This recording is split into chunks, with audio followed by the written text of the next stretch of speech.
Akhilesh Yadav India गठबंधन, Samajwadi party Akhilesh Yadav. एक बार दोनों हाथ उठाइए, भारत के भविष्य का जोरदार तालियां बजा के स्वागत करिए माननीय अखिलेश यादव जी का। अखिलेश यादव हो गया, हो गया।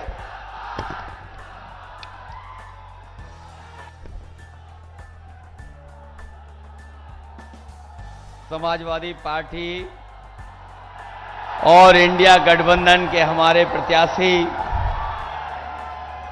पूर्व मंत्री बीरेंद्र सिंह जी, पार्टी के हमारे जिलाध्यक्ष सत्यनारायण राजवर जी, पूर्व सांसद आदरणीय कैलाश सिंह यादव जी, विधायक प्रभु नारायण सिंह जी, पूर्व विधायक मनोज सिंह डब्लू जी, पूर्व मंत्री सुरेंद्र सिंह पटेल जी, समाजवादी पार्टी के प्रवक्ता मनोज काका, पूर्व में रहे समाजवादी पार्टी के प्रत्याशी चंद्रशेखर यादव, पूर्व विधायक जितेंद्र कुमार जी, पूनम सोनकर जी, पूर्व MLC Rajeshpati Tripathi ji, MLC Ashutosh Sinha ji, MLC पूर्व में रहे राजदेव सिंह जी, अरविंद सिंह जी, मुसाफिर चौहान जी, उदयलाल मौर्य जी, लालता बिहार जी और कई दल जिनके नेता मंच पर हैं। समाजवादी पार्टी के सभी हमारे नेता पदाधिकारी, इंडिया गठबंधन के, कांग्रेस पार्टी के सहयोगी, उनके संगठन के लोग, अनिल पासवान जी, इंडिया गठबंधन की मदद करने वाले संतोष पाठक जी, धर्मेंद्र तिवारी जी, संजय मौर्य जी, शंभुनाथ जी, देवेंद्र प्रताप सिंह जी मुन्ना और बड़ी संख्या में इंडिया गठबंधन के सभी हमारे नेता, सहयोगी, साथी, पदाधिकारी और इस चुनावी जनसभा में उपस्थित हमारे सभी आदरणीय बुजुर्ग, किसान भाई, बड़ी संख्या में नौजवान साथी, माताएं, बहनें और पत्रकार बंधुओं, मैं सबसे पहले चंदौली लोकसभा के यहां पर उपस्थित आप सभी का बहुत बहुत धन्यवाद और आभार प्रकट करना चाहता हूं।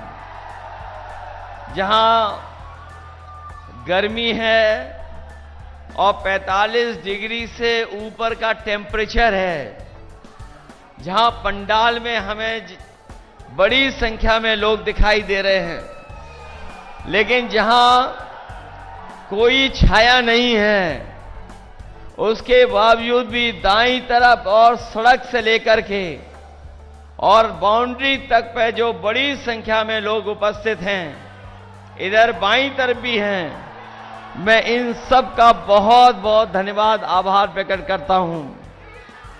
मैं देख रहा हूं जब से चुनाव पूर्वांचल की तरफ आया है, जो पश्चिम से हवा चली थी, इधर पूर्वांचल के लोगों ने मन बना लिया है कि जो इंडिया गठबंधन के लोग हैं, इनका तो साथ देना ही देना है। वहीं भारतीय जनता पार्टी ने पिछले 10 साल से जो लगातार धोखा देने का काम किया है, उनका सफाया करने का काम करेंगे।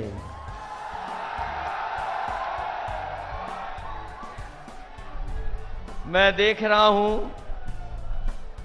कि पूर्वांचल की धरती पर जैसे जैसे चुनाव आया है, यहां के लोगों ने, जहां भारतीय जनता पार्टी के लोगों का होश उड़ाया है, वहीं उनके जो दिल्ली वाले नेता हैं, उनका भी आत्मविश्वास लड़खड़ाने लगा है। और न केवल उनका आत्मविश्वास लड़खड़ाया है, बल्कि जो भाषा का इस्तेमाल कर रहे हैं या जो उनकी जबान से निकल रहा है, कहीं न कहीं वो लड़खड़ाते हुए अपने भाषण में नजर आ रहे हैं। अब न जाने कौन सा भाषण वो दे रहे हैं। उनकी पुरानी कहानी को कोई अब सुनना नहीं चाहता है। और जब वो चुनाव हारने लगे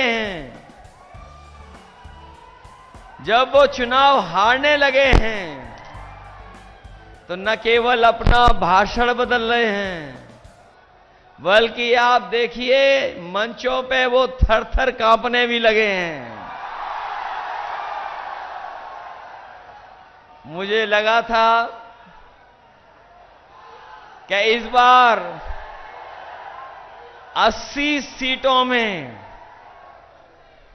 एक सीट पर लड़ाई है, लेकिन जब से बनारस और आसपास चुनाव में देख रहा हूं, जो माहौल दिखाई दे रहा है, इस बार बीजेपी के हाथ से 80 की 80 सीटें जाने वाली हैं। और इसलिए जा रही हैं कि इन्होंने सपना दिखाया था बनारस के लोगों को कि क्यूटो बना देंगे। और मुझे लगा कि अगर बनारस क्यूटो बन जाएगा तो कहीं न कहीं चंदौली के लोगों को भी कुछ न कुछ विकास उनके क्षेत्र में हो जाएगा। न क्यूटो बना, न चंदौली का विकास हुआ। और पिछले 10 साल में इन भारतीय जनता पार्टी के लोगों की हर बात झूठी निकली और इनके वादे झूठे निकले। ये वही भारतीय जनता पार्टी के लोग हैं जिन्होंने कहा कि किसानों की आय दोगुनी हो जाएगी। अगर आय दोगुनी हुई हो तो बताएं हमारे किसान भाई। न आय दोगुनी हुई और जो लागत बढ़ने का काम हुआ है, लगातार महंगाई बढ़ी है और उसका परिणाम ये हुआ है कि हमारे किसानों की खेती बाड़ी के साथ साथ हमारे किसानों को संकट में डाल दिया। जिन किसानों के खेती के लिए पैसा आना था, जो खेती बाड़ी के खेत के खुशहाली के लिए पैसा आया, वो भारतीय जनता पार्टी के लोगों ने अपनी जेब में रख लिया। किसान के हाथ कुछ नहीं लगा। और एक समय ऐसा भी किसानों ने देखा कि जिस समय हमारे किसानों के खिलाफ काले कानून लाने का काम हुआ और अगर वो काले कानून लागू हो गए होते तो जहां हमारे किसानों की खेती बाड़ी छिन जाती, वहीं उनकी पैदावार को भी ये लूट लेते। हमारे किसान झुके नहीं।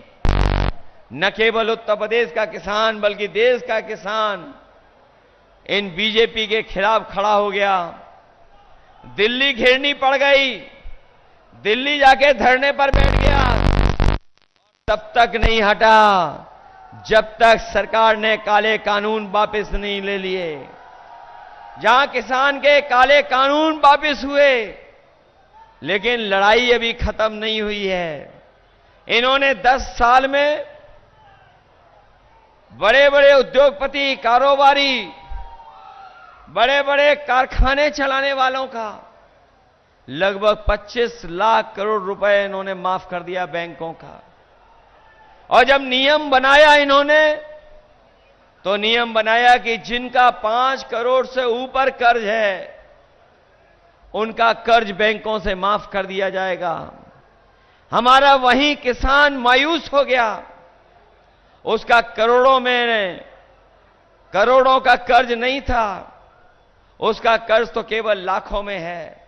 इसलिए हम किसान भाइयों को आज कह के जा रहे हैं कि आने वाले समय में 4 जून को जब सरकार बनेगी, हमारे किसानों का पूरा कर्ज माफ होगा।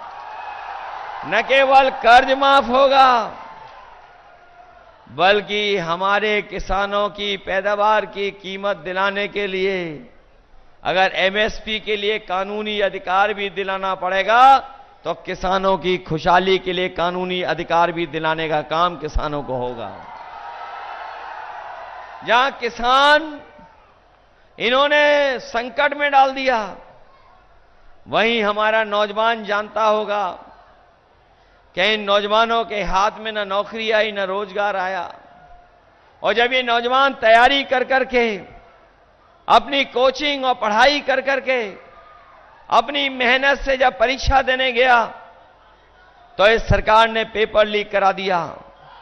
यहां जो नौजवान परीक्षा देने गए होंगे वो जानते होंगे कि कोई एक परीक्षा नहीं, अभी तक सरकार की जितनी परीक्षा हुई हैं उन सब के पेपर लीक करा दिए। एक नहीं, दो नहीं, तीन नहीं, बल्कि 10 पेपर लीक करा दिए। ये वही सरकार है जो गरीबों को डराने के लिए अपना बुलडोजर हमेशा तैयार रखते हैं, लेकिन ये जो पेपर लीक हुए हैं उसके लिए कोई बुलडोजर तैयार नहीं था।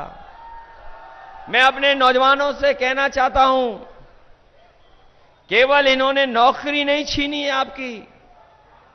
आपके 10 साल छीने हैं। और जो नौजवान घर जाकर के बैठ करके सोचेगा वो जानेगा 1/3 जीवन इन्होंने छीनने का काम किया, बर्बाद करने का काम किया है।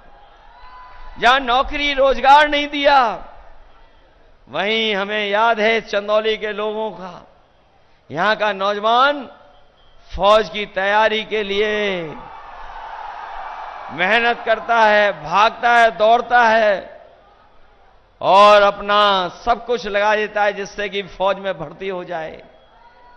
इस सरकार ने जहां नौकरी नहीं दी, रोजगार नहीं दिया, वहीं हमारा नौजवान जो पक्की नौकरी कर करके वर्दी पहनना चाहता था, उसकी भी इन्होंने नौकरी छीन ली और आधी अधूरी नौकरी दे दी। ये अग्निवीर वाली जो आधी अधूरी नौकरी है, ये ऐसी नौकरी है अगर हमारा नौजवान शहीद भी हो जाएगा तो उसको सम्मान नहीं मिलेगा। अगर वो नौकरी करके वापस आएगा तो उसको सुविधाएं भी नहीं मिलेंगी जो सुविधाएं मिलती थी। इसलिए अपने नौजवानों को हम भरोसा दिला के जा रहे हैं कि ये आधी अधूरी नौकरी जो अग्निवीर की है, हम समाजवादी लोग, इंडिया गठबंधन के लोग कभी स्वीकार नहीं कर सकते हैं। जब भी सरकार बनेगी 4 जून के बाद, इस अग्निवीर व्यवस्था को हमेशा हमेशा के लिए खत्म कर देंगे और अपने नौजवानों को पक्की नौकरी और पक्की वर्दी पहन करके उनके भाग्य को बनाने का काम करेंगे। जहां नौकरी और रोजगार की बात इंडिया गठबंधन कर रहा है, वहीं बीजेपी के लोग संविधान में दिए हुए अधिकारों को छीनने का काम कर रहे हैं। सुनने में आ रहा है कि अब बीजेपी के लोग घबरा करके कह रहे हैं कि हम आरक्षण को खत्म नहीं होने देंगे, हम आरक्षण को खत्म नहीं होने देंगे, संविधान को नहीं खत्म होने देंगे। लेकिन जो नौजवान पढ़ा लिखा है वो जानता होगा, पिछले 10 साल के इनके फैसलों ने जहां संविधान को ठेस पहुंचाई है, समय समय पे इन्होंने बदलने का काम किया है और वहीं हर चीज को बेच करके, निजीकरण करके इन्होंने हमारे आपके आरक्षण के साथ भी खिलवाड़ की है। केवल सरकारी नौकरियों की तो की खिलवाड़ है, बल्कि जिन संस्थाओं में हमें आपको नौकरी मिल जाती थी उन संस्थाओं को भी खत्म कर दिया। ये 69,000 वाले जानते होंगे, पिछले जाने कितने सालों से लड़ाई लड़ रहे हैं। इन्हें लड़ने के लिए न जाने कहां कहां जाना पड़ रहा। कभी मंत्रियों को घेरे, सरकार को घेरे, मुख्यमंत्री को घेरे, किसी ने इनकी सुनवाई नहीं की। हम 69,000 वालों को, रोजगार सेवकों को, शिक्षा मित्रों को, आशा कार्यकर्ताओं को और तमाम हमारे आंगनवाड़ी लोगों को कह के जा रहे हैं इंडिया गठबंधन ने अपने घोषणा पत्र में लिख दिया है कि इन सबकी समस्या का समाधान कर करके इनको भी सम्मान दिलाने का काम होगा। जो लोग 400 पार का नारा दे रहे थे, जब से पूर्वांचल में चुनाव आया है वो 400 पार का नारा भूल गए हैं। अब वो 400 पार का नारा इसलिए भूल गए हैं क्योंकि उन्हें गणित समझ में आ गया है कि जिस तरीके से 60 लाख बच्चों को इन्होंने परीक्षा के पेपर लीक करा करके घर बैठा दिया है, न केवल वो नाराज हैं बल्कि उनके मां बाप भी नाराज हैं। और अगर उनका हिसाब किताब लगा लें हम तो सोचिए आप कि 3 अगर एक परिवार से नाराज हैं और 60 लाख ऐसे परिवार हैं जिनको नौकरी की वजह से घर बैठना पड़ गया, तो 3 का गुणा अगर हम 60 लाख से कर दें तो 1 करोड़ 80 लाख बनता है। और यही 1 करोड़ 80 लाख अगर हम भाग दे दें 80 लोकसभाओं से तो बताओ हर लोकसभा से 2,25,000 वोट कम हो गया कि नहीं हो गया? अगर एक लोकसभा में केवल पेपर लीक से 2,25,000 वोटों का नुकसान हो गया तो बताओ उसकी भरपाई कैसे करेगी? अगर कोई रास्ता हो तो बता दो। और जो लोग 400 पार के नारे को ठीक से समझे होंगे, ये 400 सीटें नहीं जीतना चाहते थे, ये 400 के बाद जितनी सीटें उतना जीतना चाहते थे। तो अगर 543 में बीजेपी का अगर नारा हम सही मान लें कि 400 पार जीतेंगे तो बताओ 543 में 400 पार कितनी सीटें हैं? 143। लेकिन जो देश का माहौल है वो ये बता रहा है कि ये 140 करोड़ की जनता इनको 140 सीटों के लिए भी तरसा देगी। इन्होंने जहां किसान नौजवानों को संकट में डाल दिया, वहीं जितनी भी योजनाएं समाजवादी सरकार में चल रही थीं उन योजनाओं को बर्बाद कर दिया। जो एम्बुलेंस चलाई थी, जो गरीबों को अस्पताल तक इलाज के लिए ले जाती थी, वो एम्बुलेंस भी इन्होंने खराब कर दी, बर्बाद कर दी। और पुलिस को लेकर के जो व्यवस्था बनाई थी, जो 100 नंबर दी थी, इन्होंने नाम बदल करके, नंबर बदल करके 112 कर दिया। और जब से सरकार ने 100 से 112 किया है, हमारे पुलिस के भाइयों को लगा कि सरकार ने 112 कर दिया, 100 से 112 नंबर बढ़ा दिया, तो हमें भी अपना रेट बढ़ा लेना चाहिए।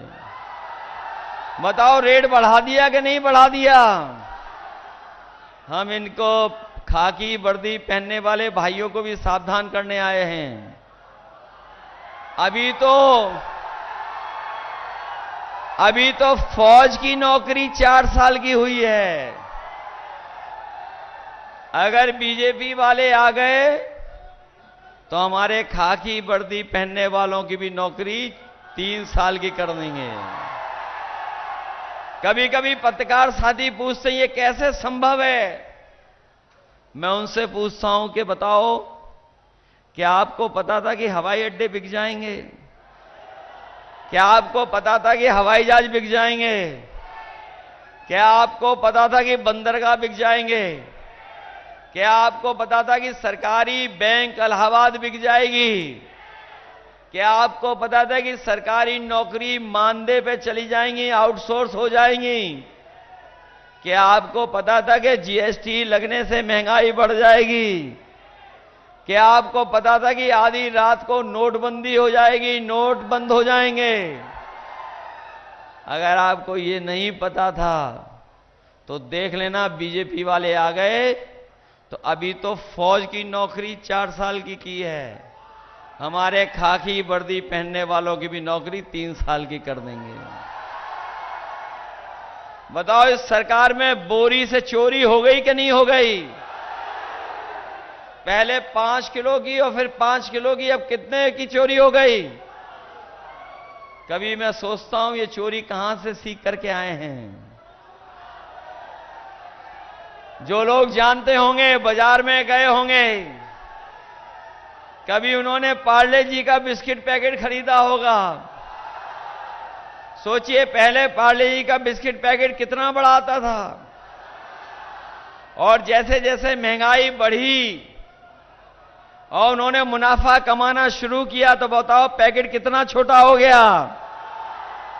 आजकल कितने बिस्किट का पैकेट आ रहा है, और ये बीजेपी वाले आ गए तो एक बिस्किट वाला पैकेट आएगा, सावधान रहना आप लोग। याद कीजिए डीजल पेट्रोल की कीमत क्या थी? क्या कीमत थी डीजल पेट्रोल की? गैस सिलेंडर की कीमत क्या थी? और हमारे नौजवान कभी कभी सपना देखते हैं मोटरसाइकिल का, क्या उनके पास भी मोटरसाइकिल हो। तो पहले बताओ मोटरसाइकिल कितने रुपए की आती थी और आज कितने रुपए की आ रही है? 1 लाख की हो गई कि नहीं हो गई? और न केवल ये किया इन्होंने, महंगाई बढ़ाई है, बल्कि हमारे साथी जो कभी बुखार की दवाई लेने गए होंगे वो जानते होंगे, पहले बुखार की गोली 500 mg में बुखार ठीक हो जाता था। इधर देखा है कोरोना के बाद 650 की गोली खरीदने के बाद भी, डोलो गोली खाने के बाद भी बुखार ठीक नहीं हो रहा है। बताओ ये हो गया कि नहीं हो गया? दवाइयां महंगी हो गई कि नहीं हो गई? और याद करिए जब 2022 में ये लोग आए थे तो आपको हमें राशन में क्या क्या दे रहे थे? राशन में दे रहे थे, दाल दे रहे थे, चना दे रहे थे, रिफाइंड तेल भी दे रहे थे, नमक भी दे रहे थे। बताओ हमारे गरीबों को राशन में आज क्या दे रहे हैं? राशन की गुणवत्ता को बर्बाद कर दिया है। इसलिए अपने गरीब भाइयों को कह के जा रहे हैं कि जहां राशन की इन्होंने गुणवत्ता को खराब किया है, राशन की मात्रा भी कम कर दी है, आने वाले समय में समाजवादी सरकार और इंडिया गठबंधन के लोग आने वाले हैं, हम अपने गरीबों के राशन की मात्रा भी बढ़ाएंगे। और जिस तरीके से संपन्न लोग बाजार से पैकेट का आटा खरीद करके खाते हैं, जो गुणवत्ता में भी बेहतर है, पौष्टिक भी है, तो अपने गरीबों को राशन के साथ साथ जो राशन की गुणवत्ता अच्छी होगी, मात्रा बढ़ाएंगे, जिससे भरपेट हमारे गरीब खाना खा लें। और वहीं उन्हें पैकेट के आटा के साथ साथ डाटा भी फ्री देने का काम हम लोग करेंगे। जहां पौष्टिक आटा हमारे गरीबों का स्वास्थ्य बेहतर रखेगा और डाटा उन्हें आगे बढ़ने में मदद करेगा, पढ़ाई से लेकर के नौकरी ढूंढने में और अपनी जानकारी हासिल करने में मदद करने का काम करेगा। इसलिए साथियों, ये चुनाव जहां हमारे आपके भविष्य का है, वहीं ये चुनाव आने वाली पीढ़ी के भविष्य का भी है। इन लोगों ने न जाने क्या क्या कहा, और हमारा साथी सही कह रहा है कि ऐसा समय आया कि हमें और आपको सबको वैक्सीन लगवा दी, किसी को नहीं छोड़ा जिसको वैक्सीन न लगवा दी हो। और ये हमारे अधिकारी और खाकी वर्दी पहनने वाले भाई लोग, इनको तो जबरदस्ती लगवा दी। और सुना है कि वैक्सीन लगने के बाद आजकल बीमारी हो रही है और दिल की बीमारी भी बढ़ गई है। और जब से ये सूचना आई है तब से ये वैक्सीन कंपनी वाले कह रहे हैं कि हम वैक्सीन वापस ले लेंगे। कोई हमें बताए जो वैक्सीन शरीर में लग गई वो वापस कैसे ली जाएगी, ये बता दो। कोई व्यवस्था हो तो बता दो हमें। और जो लोग ये कह करके आए थे कि हम मां गंगा को साफ कर देंगे, बताओ हमारे चंदौली के भाई बहनों, क्या गंगा की सफाई हो गई है? और जहां से गंगा निकली है मां गंगा, वहां से लेकर के जहां तक महासागर तक पहुंचती हैं, बताओ कहीं मां गंगा की सफाई हुई हो तो बता दो। गंगा का पानी तो साफ नहीं हुआ, लेकिन जो बजट आया था वो पूरा का पूरा इन्होंने साफ कर दिया। बताओ साफ हो गया कि नहीं हो गया बजट? इसलिए हम आपसे विशेष अपील करने आए हैं। ये चुनाव जहां हमारे आपके भविष्य का है, वहीं चुनाव ये हमारे आने वाली पीढ़ी के भविष्य का भी है। इधर भारतीय जनता पार्टी के लोग संविधान को भी ठेस पहुंचाना चाहते हैं। यही बाबा साहब भीमराव अम्बेडकर जी का दिया हुआ संविधान को बदलना चाहते हैं। यह संविधान वो है जो हमें अधिकार दिलाता है, यह संविधान वो है जो हमें न्याय दिलाता है, यह संविधान वो है जो हमारी संजीवनी है, हमें आपको आगे बढ़ने का मौका देती है। इसलिए हम उनको बोलना चाहते हैं और बताना चाहते हैं कि ये जो चुनाव होने जा रहा है, समुद्र मंथन की तरह संविधान मंथन होने जा रहा है। एक तरफ वो लोग हैं जो संविधान को बदलना चाहते हैं, और दूसरी तरफ वो लोग खड़े हैं जो संविधान को बदलेंगे, हम उनको बदलने का काम करेंगे। ये कहने को तो कहते थे डबल इंजन की सरकार है, ये जो कहने वाले लोग हैं कहते हैं हम डबल इंजन की सरकार हैं, लेकिन हम डबल इंजन की सरकार से पूछना चाहते हैं कि डबल इंजन वालों, चंदौली आते आते आपके इंजनों का धुआं क्यों निकल जाता है? अगर कोई विकास हुआ तो बता दो। क्या विकास रोजगार मिला कि नहीं मिला? इन्होंने और दिल्ली वालों ने मिलकर के क्या निवेश के सपने दिखाए थे कि हम लाखों करोड़ रुपए जमीन पर पहुंचा देंगे। लखनऊ में आयोजन हुए, दिल्ली में आयोजन हुए, विदेशों में जाकर के निवेश को लेकर के सपने दिखाए गए, 1 डिस्ट्रिक्ट 1 प्रोडक्ट का प्रचार किया गया, लेकिन बताओ जमीन पर कुछ आया हो तो बता दो हमें। यहां से तो मंत्री भी थे, बताओ मंत्री जी कुछ पहुंचाए आपके पास कि नहीं पहुंचाए? और बगल में प्रधानमंत्री, बताओ आपको धोखा दिया कि नहीं दिया? और याद कीजिए, पिछला लोकसभा चुनाव तो हम लोग जीत गए होते अगर इन्होंने घर में जाकर के स्याही न लगवाई होती, पैसा न बांटा होता। याद है कि नहीं याद है? इसलिए सावधान हो के नहीं हो आप लोग। इधर सुनने में आया है कि जब से ये हारने लगे हैं, तब से ये बूथ को लूटने की तैयारी कर रहे हैं। हमारे चंदौली के बहादुर नौजवान हैं, कहीं घबरा तो नहीं जाओगे आप लोग? अगर बूथ पे रोके तो रुक तो नहीं जाओगे? इसलिए अपने बूथ को भी बचाना, क्योंकि आपका वोट पड़ेगा तो न केवल पार्टी जीतेगी बल्कि संविधान भी बचेगा। इसलिए संविधान बचाओगे अपने वोट से। और याद रखना, इंडिया गठबंधन की सरकार बनेगी तो कर्ज माफ होगा, नौकरियां 30 लाख जो सरकारी हैं वो आरक्षण के साथ आपको देने का काम होगा, साथ ही साथ फौज की पक्की नौकरी मिलेगी। और पक्की नौकरी के लिए फौज की संख्या भी बढ़ाई जाएगी, नौकरी की संख्या भी बढ़ाई गई, जिससे ज्यादा से ज्यादा नौजवानों को नौकरी मिल जाए। और वहीं अपनी बेटियों के लिए जो हम लोग विद्याधन देते थे, समाजवादी पेंशन देते थे, इस बार इंडिया गठबंधन ने तय किया है कि अपने गरीब परिवार की माताओं बहनों को 1 लाख रुपए उनके अकाउंट में देकर के लखपति बनाने का काम करेंगे।